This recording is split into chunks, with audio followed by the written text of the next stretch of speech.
이 시간 하나님 우리에게 주신 말씀은 고린도전서 10장 1절로 13절 말씀입니다. 고린도전서 10장 1절로 13절 말씀을 한 절씩 교독합니다.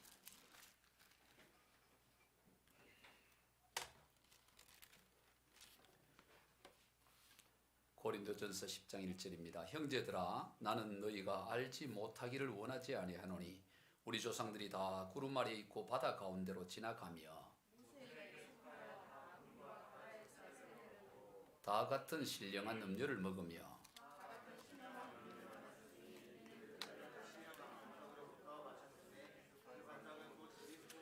그러나 그들의 다수를 하나님이 기뻐하지 아니하셨으므로 그들이 광야에서 멸망을 받았느니라.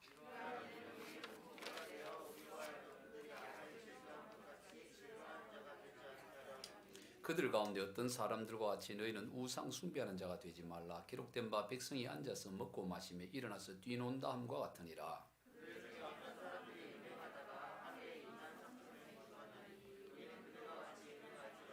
그들 가운데 어떤 사람들이 주를 시험하다가 뱀에게 멸망하였나니 우리는 그들과 같이 시험하지 말자.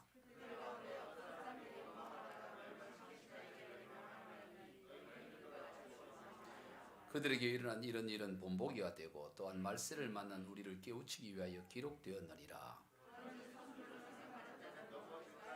같이 읽습니다. 사람이 감당할 시험 밖에는 너희가 당한 것이 없나니 오직 하나님은 미쁘사 너희가 감당하지 못할 시험 당함을 허락하지 아니하시고 시험 당할 쯤에 또한 피할 길을 내사 너희로 능히 감당하게 하시니라.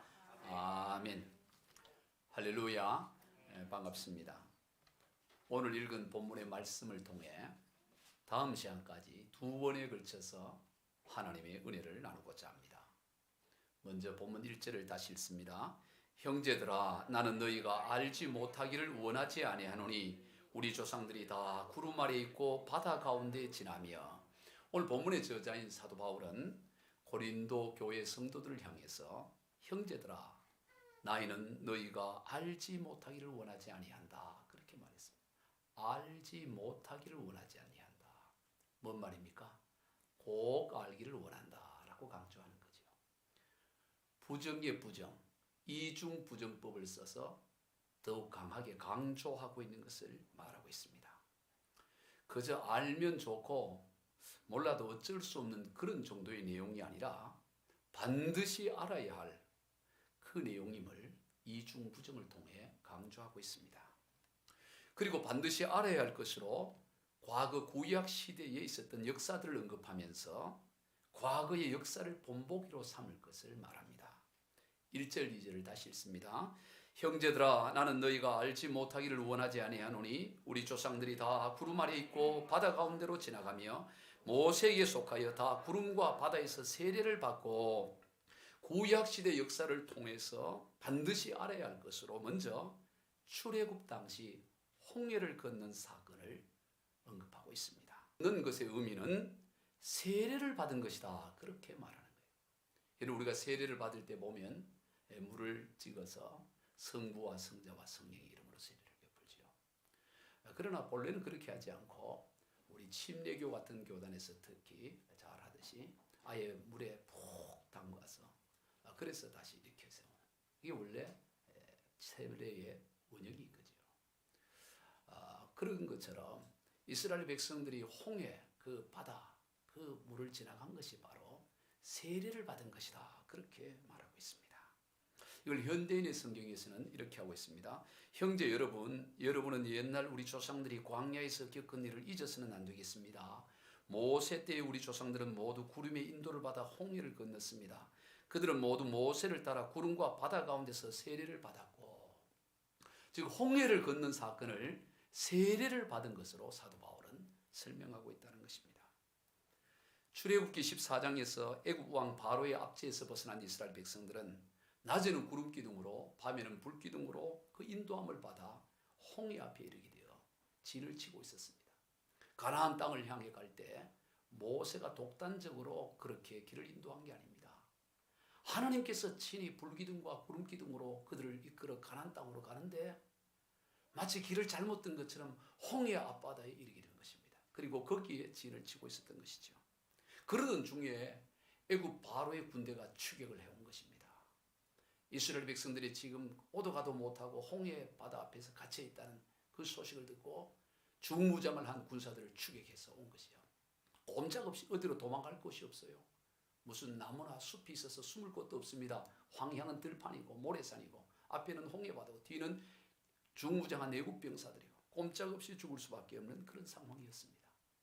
그런데 그때 하나님께서 홍해 바다에 동풍을 강하게 불게 해서 바다를 가르게 해서 이스라엘 백성들로 하여금 홍해 바다를 마른 땅처럼 건너가게 하는 일이 일어나요.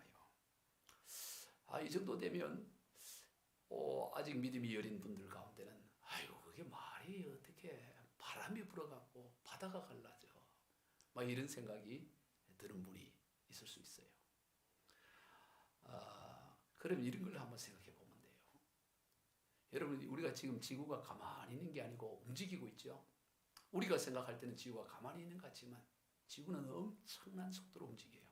워낙 천천히 움직이니까 우리가 인식을 못하는 게 아니고 너무 지나치게 우리의 어떤 감각을 뛰어넘는 속도로 움직이는 거예요. 자전속도, 우리가 하루에 한 바퀴 도는 이 자전속도가 시속 1609km예요.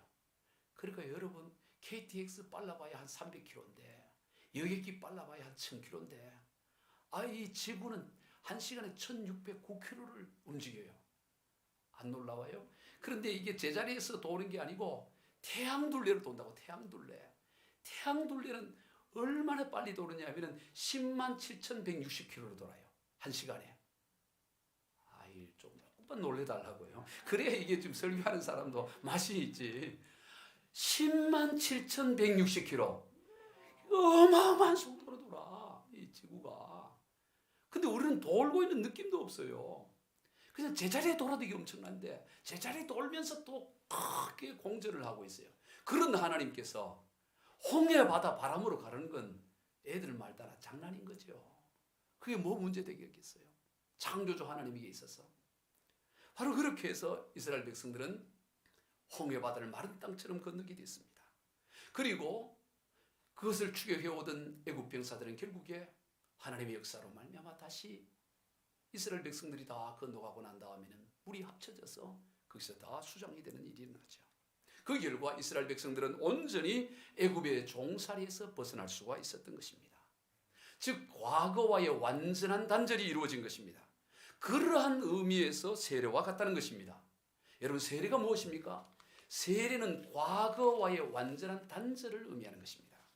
세례를 받았다는 것은 홍해 바다를 걷는 것을 말합니다. 물론 여기에서 세례라는 것은 우리가 목사님이 주례를 해서 성부와 성자와 성경의 이름으로 주는 그런 세례를 의미하는 게 아닙니다. 그건 하나의 형식인 것이죠. 본질적인 것은 예수 그리스도를 믿음으로 말미암아 예수 그리스도의 보혈의 피로 말미암아 우리가 죄 사함을 받고 하늘 백성이 되고 구원받았다는 걸 의미하는 거예요. 오늘 저와 여러분은 예수를 믿을 때 다 세례받은 인생이 된 것입니다. 즉 홍해를 건넌 인생이 된 것이에요. 더 이상 애굽의 노예가 아니라 애굽의 노예로부터 자유함을 얻게 된 것입니다. 애굽은 세상을 뜻합니다. 따라서 세례를 받았다는 것은 세상으로부터, 예수를 믿었다는 것은 세상으로부터의 완전한 독립, 세상으로부터 완전한 자유함에 이르렀다는 거예요. 성도 여러분, 여러분은 지금 어디에 있습니까? 홍해 바다를 사이에 두고 홍해를 바다를 건너기 전입니까? 아니면 홍해 바다를 건넌 후입니까? 홍해 바다를 건너기 전에는 애굽 병사들의 칼날로 인해서 두려워 떨 수밖에 없지요. 저들은 뒤에서 추격해오는 애굽 군대를 보고 지도자 모세와 아론을 향해서 삿대질을 하고 비난을 합니다. 아니, 애굽 땅에는 매장지가 없어서, 묘지가 없어서 여기 우리를 끌고 와서 여기 우리를 묻히게 하냐. 우리 좀 제발 그만두라. 우리는 그냥 애굽 섬김에 살겠다고 했는데 너희들이 굳이 우리를 이렇게 끌고 오더니 결국 여기서 우리를 죽이느냐고 막 원망을 해요. 왜요? 홍해를 건너기 전이니까. 홍해를 건너기 전이니까 이런저런 인생의 문제 앞에서 절망하고 원망하는 것입니다. 두려워하는 것이에요. 그럴 수 있습니다. 예수를 믿기 전에는, 예수 그리스도의 복음을 경험하기 전에는 이런저런 세상 문제 때문에 절망하고 낙심할 수 있어요. 근데 왜 내 인생은 이 모양이냐고. 그러나 홍해를 건너고 나면 달라져야 되는 것입니다. 이스라엘 백성들이 홍해를 건너는 이야기가 출애굽기 14장 이야기고, 바로 그 건너고 난 다음이 15장이에요. 15장에는 바로 모세의 노래, 미리암의 노래가 기록되어 있습니다. 홍해를 건너고 나서 애굽 병사의 칼날을 벗어나서 애굽의 종살에서 완전히 벗어나고 나서 저들은 감격에 겨워서 찬양을 하면서 노래를 해요. 그게 출애굽기 15장의 내용입니다. 그 내용 가운데 1절 2절만 읽어봅니다. 시작.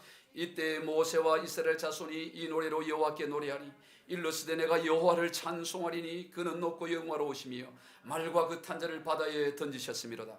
여호와는 나의 힘이요 노래시며 나의 구원이시로다. 그는 나의 하나님이시니 내가 그를 찬송할 것이요 내 아버지의 하나님이시니 내가 그를 높이리로다.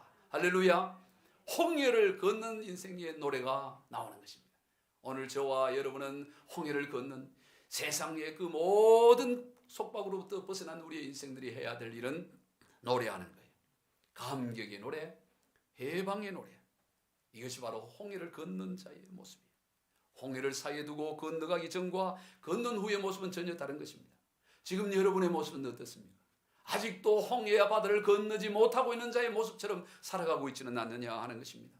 이미 홍해 바다를 건너갔음에도 불구하고 여전히 이런저런 어려움만 만나기만 하면 원망과 절망과 낙심 가운데 두려움 가운데 떨고 있지는 않는지 모릅니다. 이런 마치 파리로 해방을 맞이했음에도 불구하고 일본 순사를 복이고 움찔거리는 것과 같아요. 1945년 8월 15일 날 해방이 되었는데 14일까지만 해도 해방이 될 걸 누구도 생각하지 못했어요. 14일 저녁까지만 해도 일본 순사가 돌아다니면 늘 거기에 두려워하고 일본 순사가 부르면 벌벌 떨고. 그런데 15일이 되어서 해방이 되었어요. 그런데도 15일이 되고 16일이 되고 20일이 되고 1945년이 지나고 1946년이 되고 그랬는데도 불구하고 일본 순사만 보기만 하면 떨고 있는 것 같은 그런 모습을 하면 어떻게 되겠습니까? 오늘 우리는 이미 홍해를 건너갔음에도 불구하고 여전히 세상 문제 앞에 서기만 하면 절망하고 두려워 어찌할 줄 모른다면 이 얼마나 어리석은 인생이겠어요. 저와 여러분은 이미 자유의 몸이 된 줄로 믿습니다. 이미 해방을 맞이한 인생. 얼굴을 좀 펴요. 해방, 자유해방. 인상 쓰지 말고 복음 앞에서 얼굴 부부싸움 했어요. 그래도 펴요. 다 홍해 건넌 거예요. 인생의 문제를 다. 감격이 있어요. 우리 예전에 부르던 즐겨 부르던 찬송. 오늘 일부 예배 때 이 찬송 찬양을 했더니 우리 청년들이 잘 몰라요. 아마 연세 있는 분들은 알아요. 나 자유 얻었네, 너 자유 얻었네, 우리 자유 얻었네. 나 자유 얻었네, 너 자유 얻었네, 우리 자유 얻었네. 주 말씀하시길 죄사슬 끊겼네, 우리 자유 얻었네. 나 자유 얻었네, 너 자유 얻었네, 우리 자유 얻었네. 아멘. 간단해요. 옛날 찬양은 간단해. 한 번만 들어도 그냥 한번 해볼까요? 예, 우리 같이 피아노 한번 해보십시오. 이 젊은 세대들은 모르는 분들이 있더라고. 젊은 세대들 알아요? 소은철 집사 알아? 아 몰라. 30 지금 중반이 돼가지 초반인가? 34? 와 34인데도 잘 모르는데. 자 그래 이거 그전에 알죠? 우리 집사님은 잘 권사님 잘 아시죠? 뭐 이거 예전에 아주 많이 부르다. 우리 나 자유 얻었네, 너 자유 얻었네. 나 자유 얻었네, 너 자유 얻었네, 우리 자유 얻었네. 나 자유 얻었네, 너 자유 얻었네, 우리 자유 얻었네. 주 말씀하시길 죄사슬 끊겼네, 우리 자유 얻었네. 나 자유 얻었네, 너 자유 얻었네, 우리 자유 얻었. 나 구원 받았네, 나 구원 받았네, 너 구원 받았네, 우리 구원 받았네. 나 구원 받았네, 너 구원 받았네, 우리 구원 받아. 주 말씀하시길, 주 말씀하시길 죄사슬 끊겼네, 우리 구원 받았네. 할렐루야. 나 구원 받았네, 너 구원 받, 우리 구원 받. 나 기뻐하겠네, 너 기뻐하겠네, 나 기뻐하겠네, 너 기뻐하겠네, 우리 기뻐하겠네. 나 기뻐하겠네, 너 기뻐하겠네, 우리 기뻐하겠네. 주 말씀하시길 죄사슬 끊겼네, 우리 기뻐하겠네. 나 기뻐하겠네, 너 기뻐하겠네, 우리 기뻐하겠네. 아멘. 뭐든 넣으면 돼요. 나 성령 받았네 넣어도 되고. 얼마나 단순한지 뭐. 이게 우리 홍해를 걷는 자의 노래인 것입니다. 나 구원받았네, 너 구원받았네, 우리 모두 구원받았네. 저와 여러분은 모든 세상으로부터, 죄와 사슬로부터, 이 세상의 욕망으로부터, 모든 것으로부터 우리는 다 구원받고 끊어진 것입니다. 주님은 말씀해요. 로마서 8장 1절로 2절입니다. 시작. 그러므로 이제 그리스도 예수 안에 있는 자에는 결코 정죄함이 없나니 이는 그리스도 예수 안에 있는 생명의 성령의 법이 죄와 사망의 법에서 너를 해방하였습니다. 죄와 사망의 법에서 해방했어요. 죄와 사망의 법에서 했다는 것은 모든 세상으로부터 해방이라는 것입니다. 세상 욕망으로부터 해방, 세상 성공으로부터의 해방, 세상 욕심과 탐욕으로부터의 해방, 아예 세상 자체로부터 해방된 것입니다. 진리이신 예수 그리스도를 알 때 우리는 어떤 것에도 매이지 않고 자유함을 누려요. 요한복음 8장 32절 진리를 알지니 진리가 너희를 자유롭게 하리라. 아멘. 예수 그리스도가 진리고 예수 그리스도를 알게 되면 우리는 자유로워요. 어떤 인생 문제 앞에도 거기에 전전긍긍하고 그것 때문에 절망하고 낙심하지 않습니다. 우리말에도 강 건너 뭐 보듯이 불구경하듯이 라는 말이 있잖아요. 강 건너 불구경하듯이 보는 거예요. 우리의 인생 문제를 강 건너 홍해 바다, 바다를 건너 불구경하듯 그러한 넉넉함과 여유함이 있어야 되는 것입니다. 우리가 이것을 잊어서는 안 돼요. 내가 홍해를 건넜다는 이 사실, 바울은 절대로 잊지 않아야 된다고, 이중부정을 통하여 이것을 기억하라고, 역사를 통하여 이것을 기억하라고 먼저 말하고 있는 것입니다. 다음으로 잊어서는 안 될 사실에 대해서 광야 여정 가운데 반석에서 나온 물에 대하여 언급합니다. 3절 4절을 같이 읽어봅니다. 시작.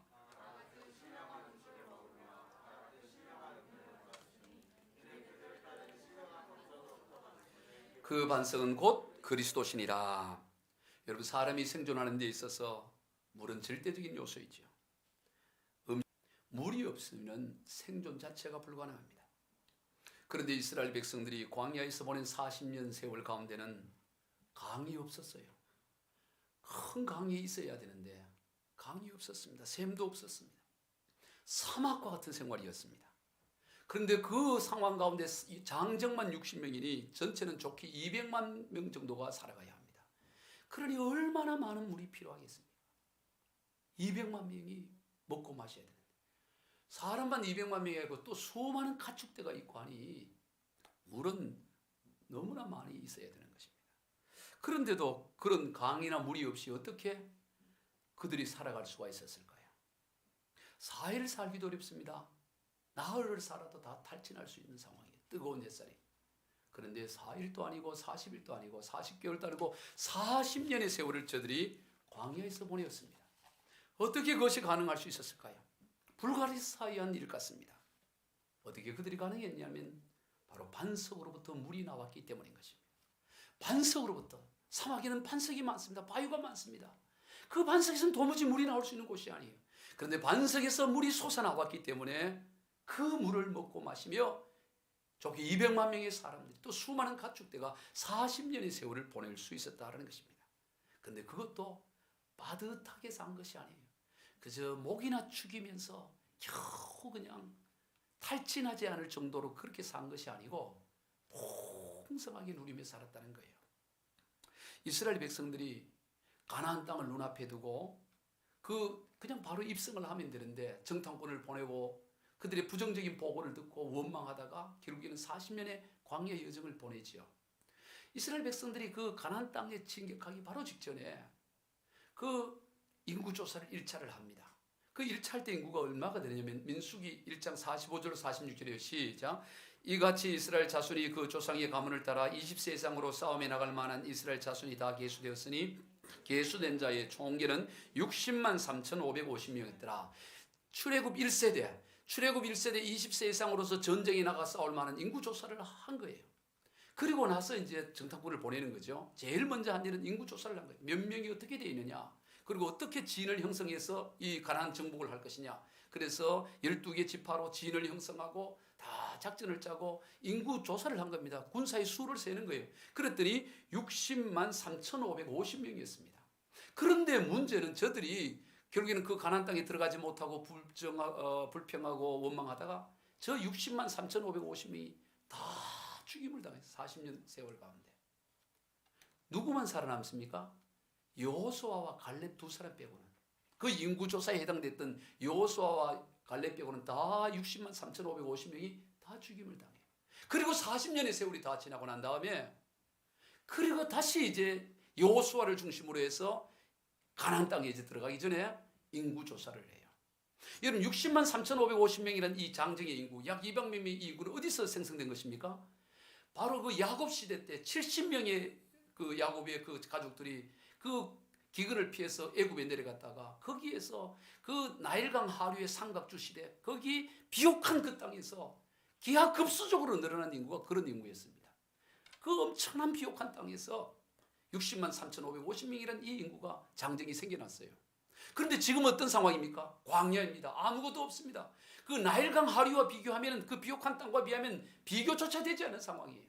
그런데 2차 인구조사를 할 때입니다. 이미 1차 인구조사의 그 대상은 다 죽었습니다. 두 사람 빼고.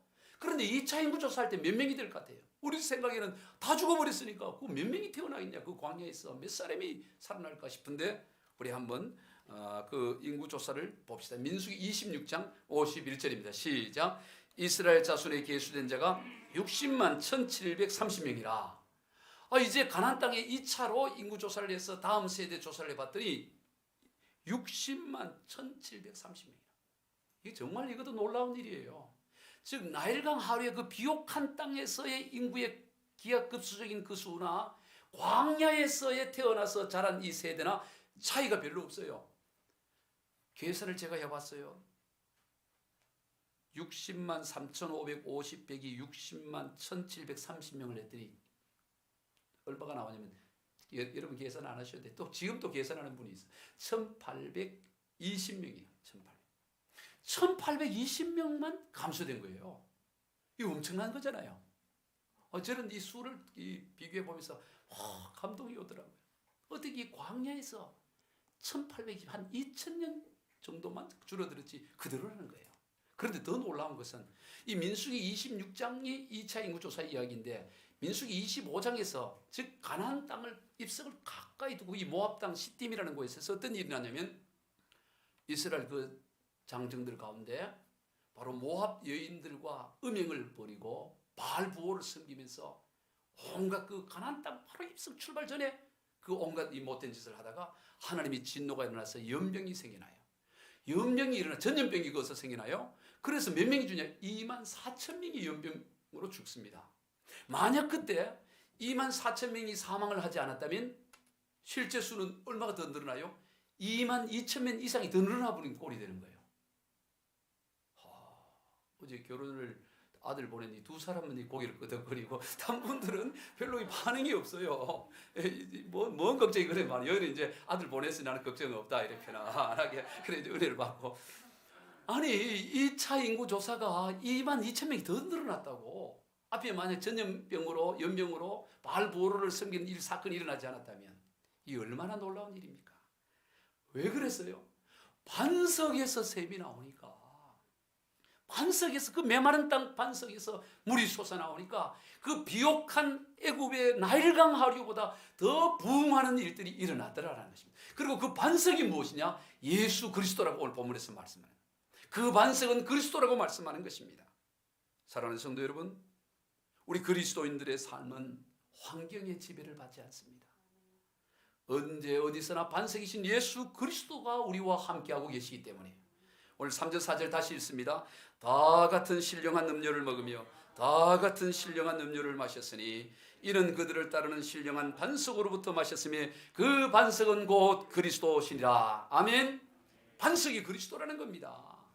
그 반석이 무엇이냐를 바울은 설명을 해주고 있는 거예요. 오늘 우리의 인생의 여정 가운데서도 비교될 수 없는 그런 열악한 상황 가운데 있을지라도 반석 대신 우리 주님이 함께 하시기 때문에 우리는 어떤 가운데서도 절망하거나 낙심하지 않아요. 우리 하나님께서는 우리의 인생을 언제나 더 선한 길로 최상의 길로 우리를 인도해요. 그러므로 우리가 어떤 일도 감당하지 못할 일을 허락하지 않습니다. 홍해를 만났든 광야에 있든 어떤 현재에 처해 있든 간에 우리가 도무지 감당하지 못하도록 허락하지 않아요. 오늘 본문의 13절입니다. 시작. 사람이 감당할 시험 밖에는 너희가 당한 것이 없나니 오직 하나님 미쁘사 너희가 감당하지 못할 시험 당함을 허락하지 않으시고 시험 당할 쯤에 또한 피할 길을 내사 너희로 능히 감당하게 하시느니라. 아멘. 이 감당하게 하셔요. 감당하지 못할 시험을 하나님이 허락하지 않는다고 말씀합니다. 하나님께서 피할 길을 언제나 내어주신다고 말씀하시는 거예요. 성도 여러분, 길이 보이질 않는 것과 아예 길이 없는 것은 전혀 다른 것입니다. 우리가 인생길을 걸어가고 신앙생활을 하다 보면 때로는 길이 보이지 않을 때가 있습니다. 도무지 사방이 다 막혀서 길이 안 보여요. 여러분, 그러나 그때 기억해야 할 것은 길이 보이질 않는다고 해서 길이 없는 것은 아니라는 사실이에요. 길이 보이지 않을 뿐이지 길은 있습니다. 그것도 한두 갈래의 길이 아니라 창조주 하나님에게는 창조적인 길이 있어요. 왜냐하면 예수님이 길 대신 주님이 우리와 함께하기 때문에 예수님은 자기를 소개하면서 내가 길이라고 말하는 겁니다. 요한복음 14장 6절 시작. 예수께서 이르시되 내가 곧 길이요 진리요 생명이니, 이까지만 내가 곧 길이다. 예수님이 길이라는 거예요. 그러므로 언제나 길은 있습니다.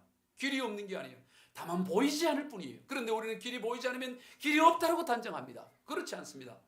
내 눈에 보이지 않을 뿐이지 창조주 하나님께는 창조적인 방법이 1000가지 만가지 있어요. 이번 중간고사에 시험 문제를 미리 가르쳐 드리겠습니다.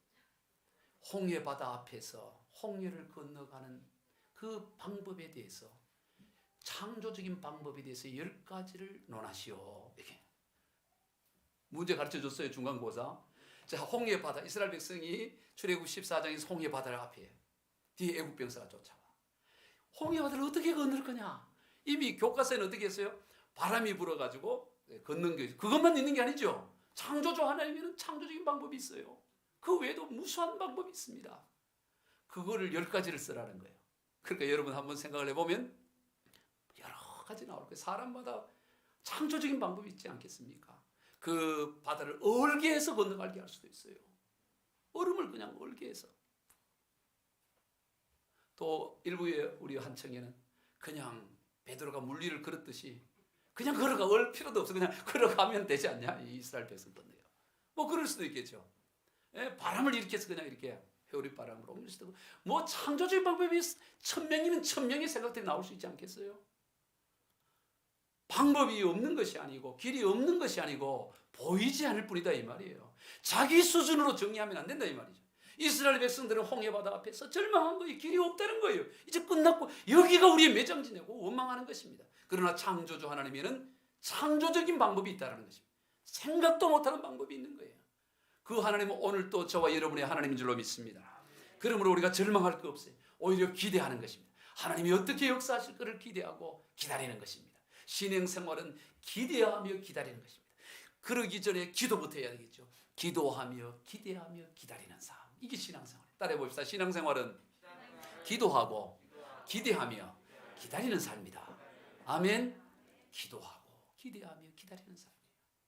때로는 내 눈에 도무지 인생 길이 굽어 보이고 더 이상 어찌할 수 없어 보이고 캄캄해 보이고 도무지 날이 밝아 보이지 않고, 그러나 우리 주님께는 언제나 더 좋은 길이 예비되어 있다는 거예요. 우리 찬양 가사에 보면 내가 걷는 이 길이 혹 굽어 도는 수가 있어도 내 심장이 울렁이고 가슴 아파도 내 마음속으로 여전히 기뻐하는 까닭은 하나님은 실수하지 않으심일세. 이 찬양은 젊은 세대들이 알죠? 이거 잘 몰라요? 우리가 걷는 이 길이 혹 굽어 도는 수가 있어요. 내 생각에는 그냥 빠르게 가야 되는데 막 굽어. 그래서 심장이 울렁이고 가슴 아파도, 가슴이 아프고 심장이 울렁거리죠. 굽어 돌고 위험한 곳이 오니까. 그러나 내 마음속으로 여전히 기뻐하는 까닭은 하나님은 실수하지 않으심일세. 내가 세운 계획이 혹 빗나갈지 모르며 나의 희망 덧없이 쓰러질 수 있지만, 그렇죠, 내가 계획한 게 다 빗나가기도 하고 희망이 덧없이 그냥 쓰러져 버릴 수도 있어요. 그런데 보세요, 나 여전히 인도하시는 주님을 신뢰하는 까닭에 주께서 내가 가야 할 길을 잘 아심일세. 어두운 밤 어둠이 깊어 날이 달시는 밝지 않을 것 같아 보여도 내 신앙 부여잡고 주님께 모든 것 맡기리니 하나님을 내가 믿음일세. 지금은 내가 볼 수 없는 것 너무 많아서 너무 멀리 가물가물 어른거려도 운명이 오라 나 두려워하지 아니하리 만사를 주님께 내어 맡기리. 참 이 감동이 되잖아요. 이 가사 자체가 감동이 좀 안 된 분들 위해서 한번 불러야 되겠어요. 이 찬양도 한번 불러봅시다. 예. 부르면 감동이 돼요. 하나님은 실수하지 않으십니다. 예. 잘 아시는 분들은 크게 부르시고 잘 모르시는 분들은 따라 부르시고.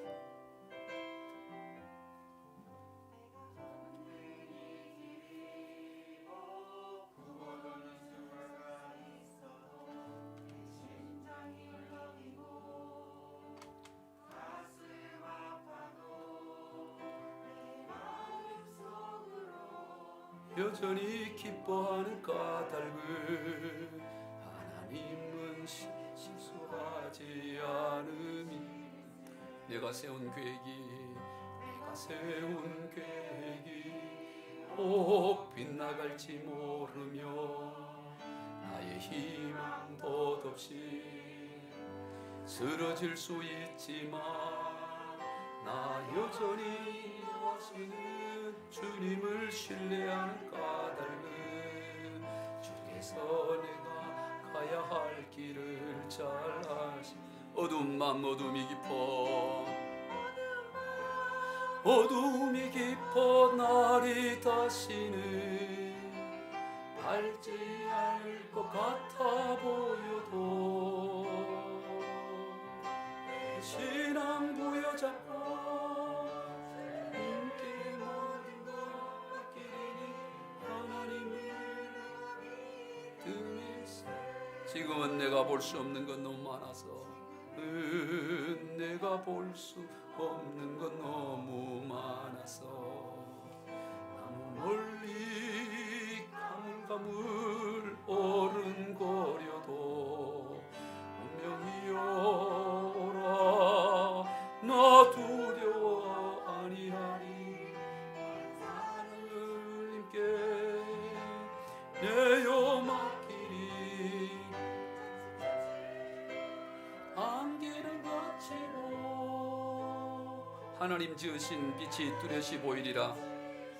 빛이 뚜렷이 보이리라. 가는 길이 온통 어둡게만 보여도 어둡게만 하나님은 실수하지 않으신다네.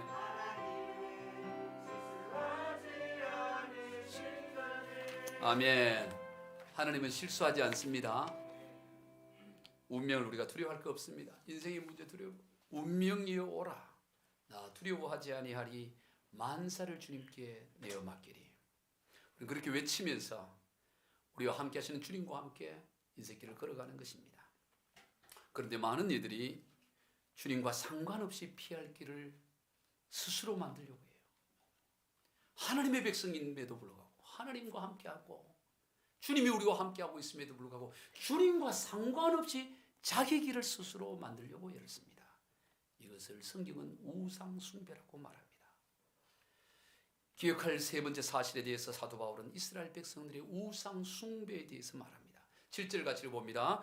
그들 가운데 어떤 사람들과 같이 너희는 우상 숭배하는 자가 되지 말라. 기록된 바 백성이 앉아서 먹고 마시며 일어나서 뛰논다 함과 같으니라. 이것은 과거 출애굽한 이스라엘 백성들이 출애굽기 32장에서 모세가 시내산에 올라가서 하나님의 계명을 받기 위해서 40일간 머물러 있을 때 밑에 머물러 있던 사람들이 모세가 드디 내려오니까 오늘은 내려올까 내일은 내려올까 아무리 기다려도 내려오지 않으니까 모세가 죽었는가 보다 생각하고 저들이 우리가 뭔가 하나님을 형상을 만들어서 그걸 보고 뭔가 신앙생활을 해야 될 것 같다고 하면서 만들어낸 것이 바로 송아지 우상이었습니다. 하나님을 자기들이 원하는 모양으로 형상화한 것입니다. 이것이 의미하는 게 뭘까요?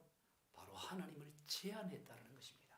송아지 우상을 만들었다는 것은 자기들이 이렇게 옮기면 옮겨지고 저렇게 옮기면 옮겨지는 하나님, 자기의 어떤 의도대로 움직여주는 하나님, 그것이 바로 우상 숭배라는 거예요.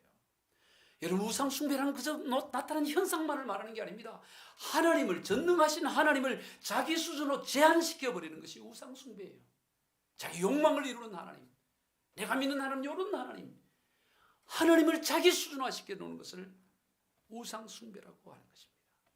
자기 방식으로 살아가는 것입니다. 성도 여러분, 여러분의 하나님은 어떤 하나님입니까? 당시 이스라엘 백성들이 하나님을 전혀 믿지 않았던 것이 아닙니다. 하나님을 믿었습니다. 왜요? 홍해 건너 걸 경험했고 오늘 또 지금 먹은 것이 하늘에서 내려온 만나를 먹었고 반석에서 물을 마셨는데 어떻게 그들이 하나님을 믿지 않을 수 있겠어요? 당연히 믿었죠. 그러나 저들의 우상 숭배는 그 하나님을 형상화함으로, 즉 제한시켜서 자기 수준의 하나님을 만들었다는 게 이게 문제라는 것입니다. 오늘 우리도 마찬가지입니다. 교회 나오는데 왜 하나님을 믿지 않습니까? 믿습니다. 그런데 문제는 그 하나님을 자기 수준으로 제한시켜 믿고 있다는 거예요. 이것을 성경은 우상 숭배라고 말하는 것입니다. 그래서 저들은 많은 죽음을 당하는 걸 봅니다. 5절 6절 시작.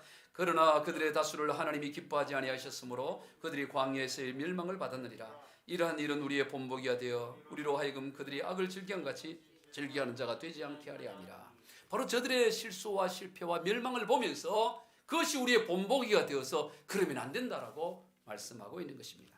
즉 오늘 우리들도 얼마든지 그러한 잘못을 범할 수 있고 그런 결과에 이를 수가 있다는 것입니다. 그러므로 언제나 깨어 있어야 돼요. 오늘 본문 12절 시작. 그런즉 선줄로 생각하는 자는 넘어질까 조심하라. 신앙생활은 조심하는 길밖에 없어요. 언제나 조심해. 달리 방법이 없습니다. 목사가 되면 이제 좀 덜 조심해도 되고 오히려 더 조심해야 돼요. 권사 직분을 받으면 어떨까요? 이제는 좀 안심해. 더 조심해야 돼요. 신앙생활은 날마다 더 조심해야 돼요. 조심하는 길밖에 없어요. 왜? 그러지 않으면 한순간에 넘어지는 것입니다. 여러분, 돌멩이 하나로 골리앗을 무너뜨린 믿음의 용사 다윗. 그 골리앗이 얼마나 키가 큰지 오늘 우리로 수치로 하면 2m 93에 해당되는 거구였어요.